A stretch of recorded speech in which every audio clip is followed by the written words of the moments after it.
Or we can do that for you. Right. And what about size? The photos are all sorts of sizes.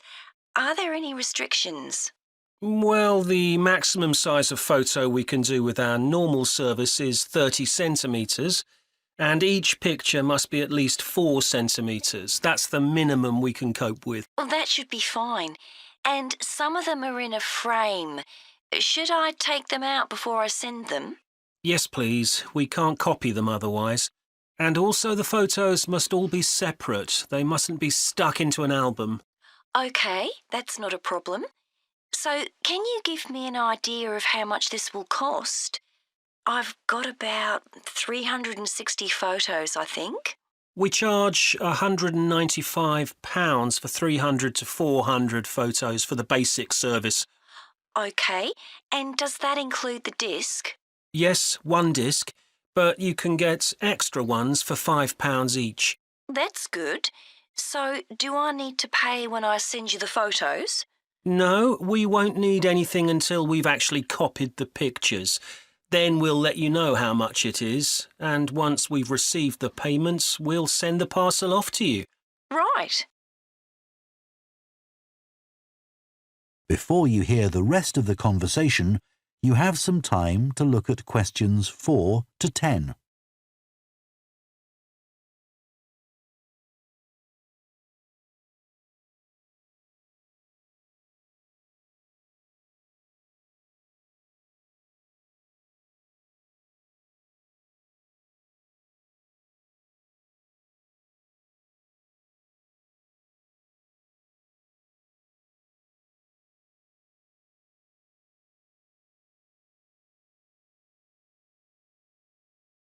Now listen and answer questions 4 to 10.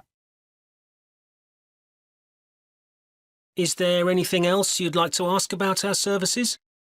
Yes, I've roughly sorted out the photos into groups according to what they're about.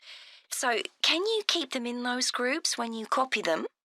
Sure, we'll save each group in a different folder on the disk, and if you like, you can suggest a name for each folder. So, I could have one called grandparents, for instance. Exactly. And do you do anything besides scan the photos? Like, can you make any improvements? Yes, in the standard service, each photo is checked, and we can sometimes touch up the colour a bit or improve the contrast. That can make a big difference. OK. And some of the photos are actually quite fragile. They won't get damaged in the process, will they? No, if any look particularly fragile, we'd do them by hand. We do realise how precious these old photos can be. Sure.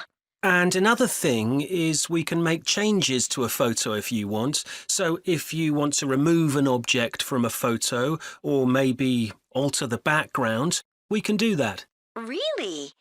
I might be interested in that. I'll have a look through the photos and see.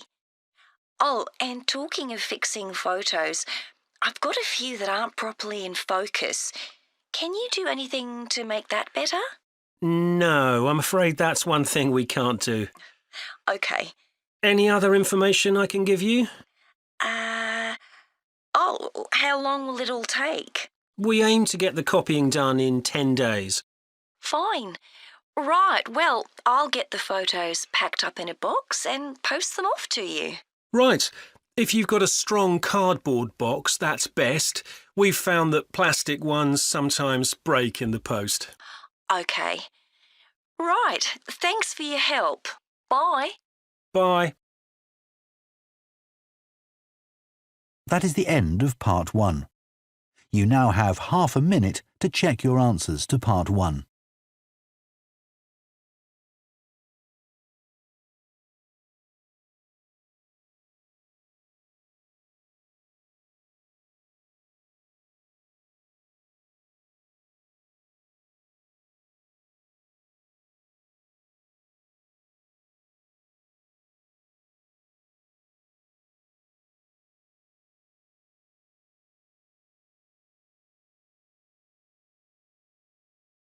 Part 2. You will hear a head teacher talking to parents of pupils about changes at the school. First, you have some time to look at questions 11 to 15.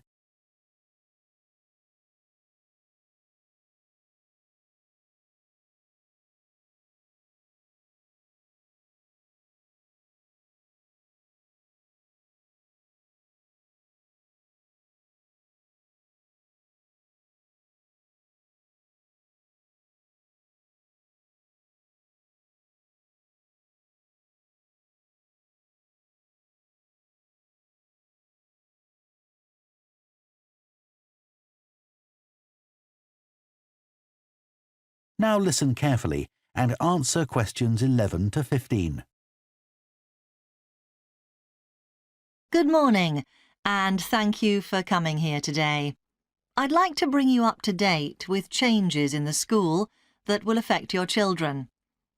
As you know, the school buildings date from various times, some from the 1970s, some from the last 5 years, and of course Dartfield House is over a century old. It was commissioned by a businessman, Neville Richards, and intended as his family home, but he died before it was completed. His heir chose to sell it to the local council, who turned it into offices.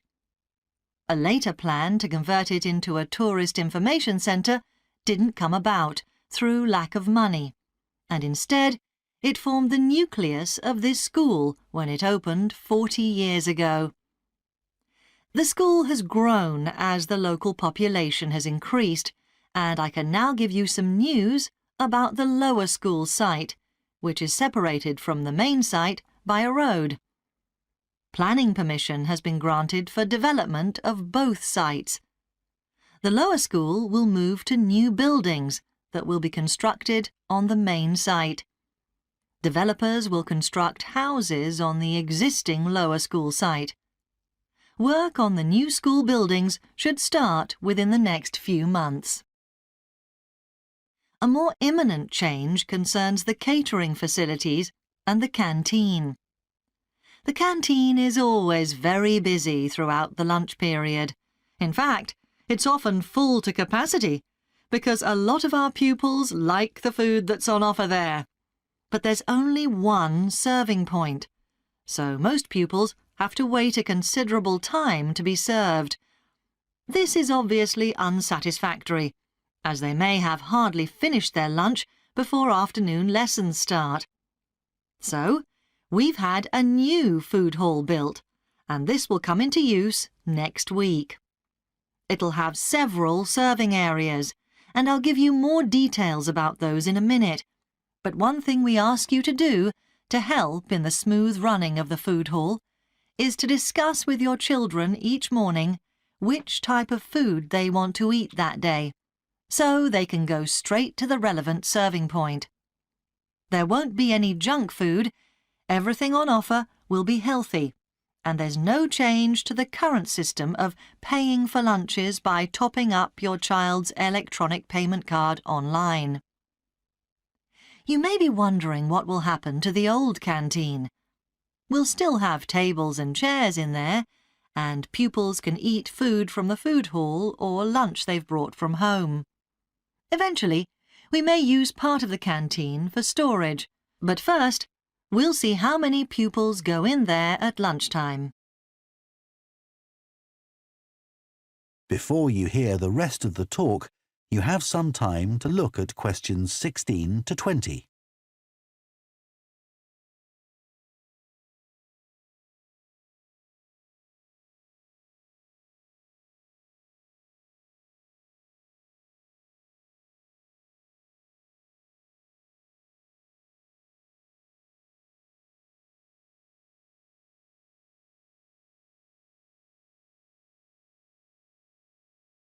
Now listen and answer questions 16 to 20.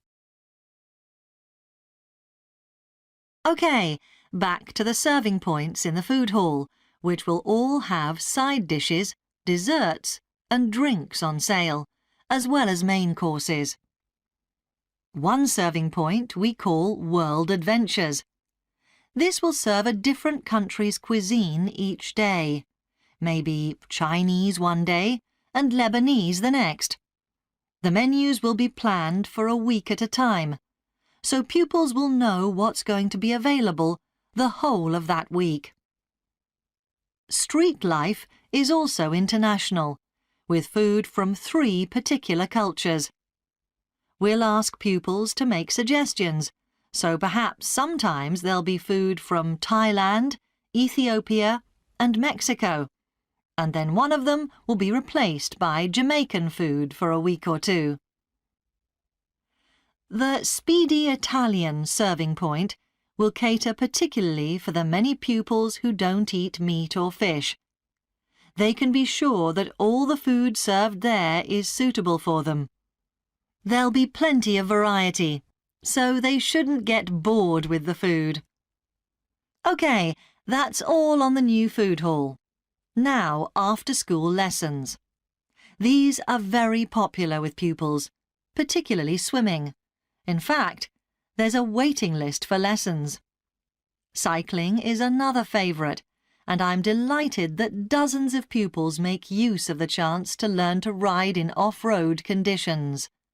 It means that more and more cycle to and from school every day. As you know, we have a well-equipped performance centre, and we're going to start drama classes in there too. Pupils will be able to join in just for fun, or work up to taking part in a play. We hope to put on at least one a year. We already teach a number of pupils to use the sound and lighting systems in the centre, and a former pupil has given a magnificent grand piano to the school, so a few pupils will be able to learn at the school instead of going to the local college, as many of them do at the moment. That is the end of Part 2. You now have half a minute to check your answers to Part 2.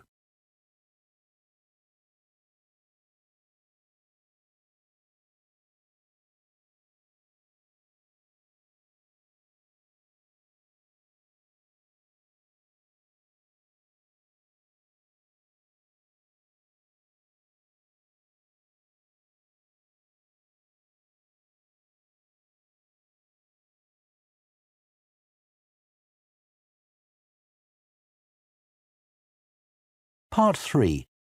You will hear 2 psychology students, called Luke and Susie, discussing their assignment on sleep and dreams. First, you have some time to look at questions 21 to 24.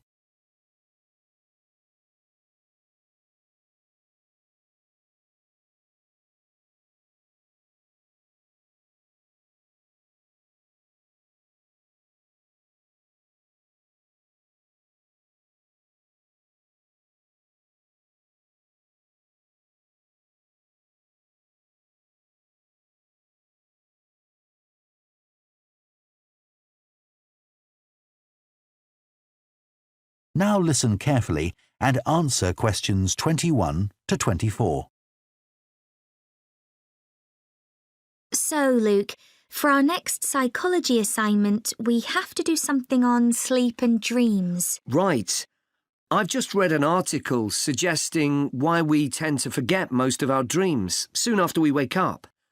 I mean, most of my dreams aren't that interesting anyway. But what it said was that if we remembered everything, we might get mixed up about what actually happened and what we dreamed.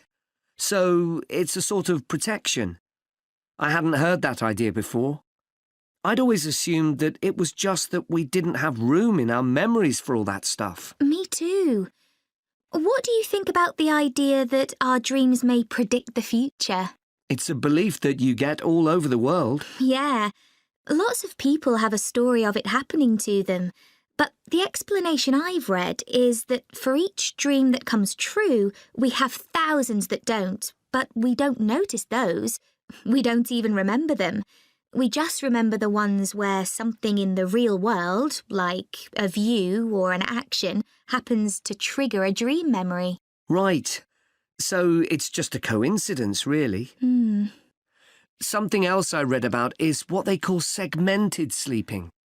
That's a theory that hundreds of years ago, people used to get up in the middle of the night and have a chat or something to eat, then go back to bed. So I tried it myself. Why? Well, it's meant to make you more creative. I don't know why, but I gave it up after a week. It just didn't fit in with my lifestyle. But most preschool children have a short sleep in the day, don't they? There was an experiment some students did here last term to see at what age kids should stop having naps, but they didn't really find an answer. They spent a lot of time working out the most appropriate methodology, but the results didn't seem to show any obvious patterns. Right. Anyway, let's think about our assignment. Last time I had problems with the final stage, where we had to describe and justify how successful we thought we'd been. I struggled a bit with the action plan too.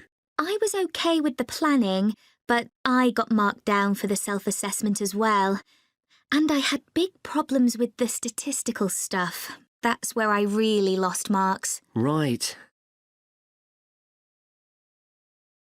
Before you hear the rest of the discussion, you have some time to look at questions 25 to 30.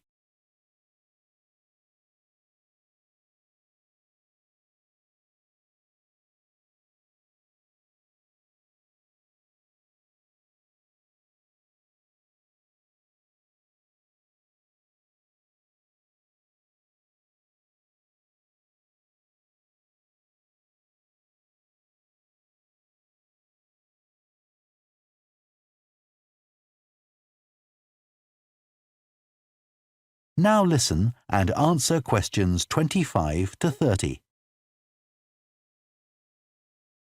So, shall we plan what we have to do for this assignment? Okay. First, we have to decide on our research question. So, how about, is there a relationship between hours of sleep and number of dreams? Okay. Then we need to think about who we'll do the study on. About 12 people? Right. And shall we use other psychology students?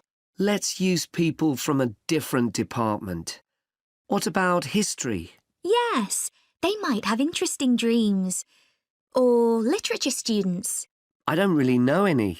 OK, forget that idea. Then we have to think about our methodology. So we could use observation, but that doesn't seem appropriate. No. It needs to be self-reporting, I think. And we could ask them to answer questions online. But in this case, paper might be better, as they'll be doing it straight after they wake up. In fact, while they're still half asleep. Right. And we'll have to check the ethical guidelines for this sort of research. Because our experiment involves humans, so there are special regulations. Yes. I had a look at those for another assignment I did. There's a whole section on risk assessment, and another section on making sure they aren't put under any unnecessary stress. Let's hope they don't have any bad dreams. Yeah. Then, when we've collected all our data, we have to analyse it and calculate the correlation between our two variables. That's time sleeping and number of dreams. And then present our results visually in a graph. Right, and the final thing is to think about our research and evaluate it. So that seems quite straightforward. Yeah. So now let's get started. That is the end of part 3. You now have half a minute to check your answers to part 3.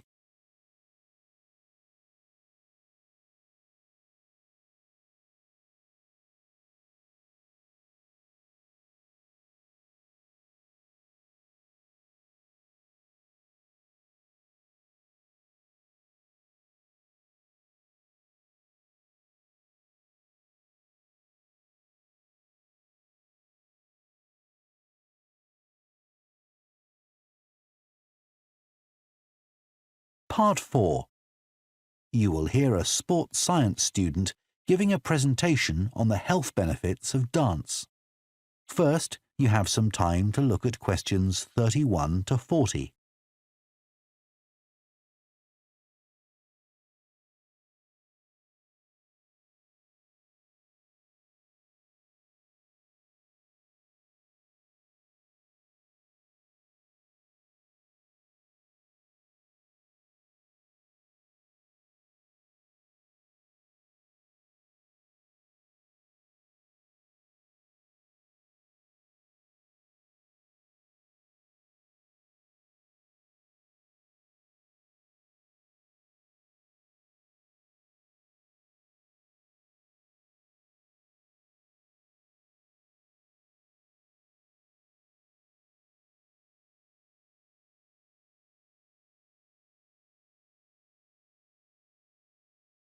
Now listen carefully and answer questions 31 to 40.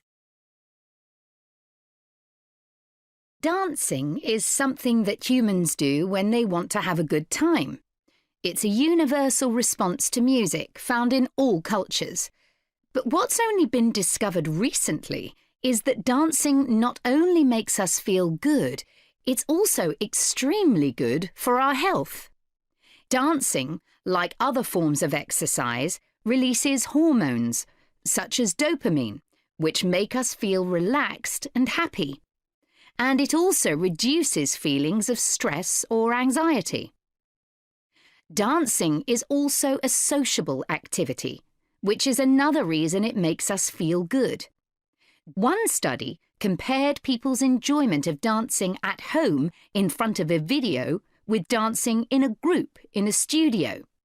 The people dancing in a group reported feeling happier, whereas those dancing alone did not.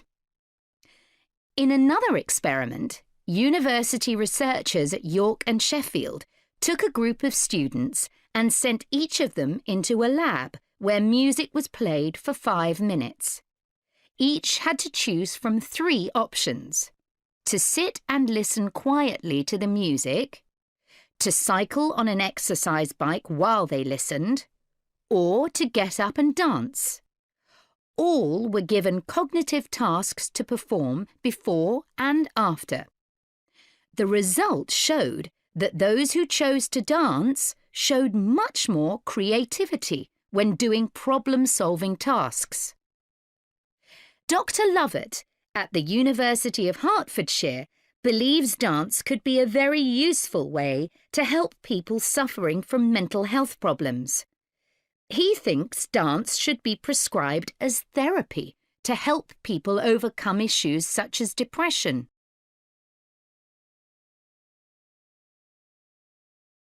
It's well established that dance is a good way of encouraging adolescent girls to take exercise.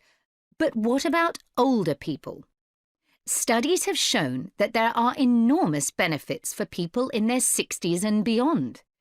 One of the great things about dance is that there are no barriers to participation. Anyone can have a go, even those whose standard of fitness is quite low. Dance can be especially beneficial for older adults who can't run or do more intense workouts, or for those who don't want to. One 2015 study found that even a gentle dance workout helps to promote a healthy heart. And there's plenty of evidence which suggests that dancing lowers the risk of falls, which could result in a broken hip, for example, by helping people to improve their balance. There are some less obvious benefits of dance for older people too. One thing I hadn't realised before researching this topic was that dance isn't just a physical challenge. It also requires a lot of concentration, because you need to remember different steps and routines. For older people, this kind of activity is especially important because it forces their brain to process things more quickly and to retain more information. Current research also shows that dance promotes a general sense of well-being in older participants, which can last up to a week after a class. Participants report feeling less tired and having greater motivation to be more active and do daily activities such as gardening or walking to the shops or a park. Ballroom or country dancing, both popular with older people, have to be done in groups. They require collaboration and often involve touching a dance partner, all of which encourages interaction on the dance floor. This helps to develop new relationships and can reduce older people's sense of isolation, which is a huge problem in many countries. I also looked at the benefits of Zumba. 15 million people in 180 countries now regularly take a Zumba class, an aerobic workout based on Latin American dance moves. John Porcari, a professor of exercise and sports science at the University of Wisconsin, analysed a group of women who were Zumba regulars and found that a class lasting 40 minutes burns about 370 calories. This is similar to moderately intense exercises like step aerobics or kickboxing. A study in the American Journal of Health Behaviour showed that when women with obesity did Zumba 3 times a week for 16 weeks, they lost an average of 1.2 kilos and lowered their percentage of body fat by 1%. More importantly, the women enjoyed the class so much that they made it a habit and continued to attend classes at least once a week. Very unusual for an aerobic exercise program.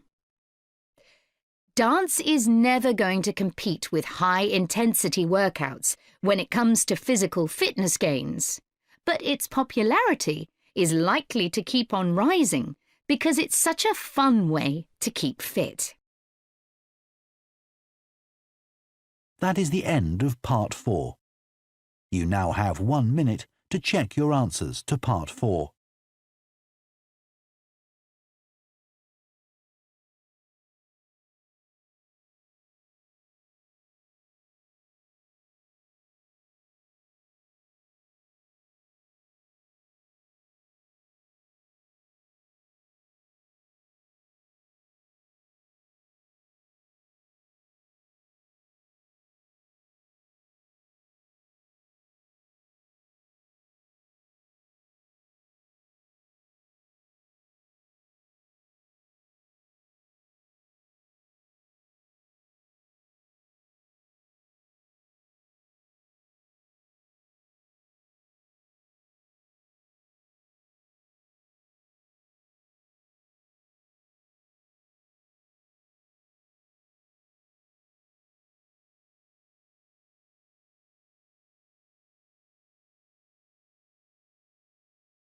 That is the end of the listening test.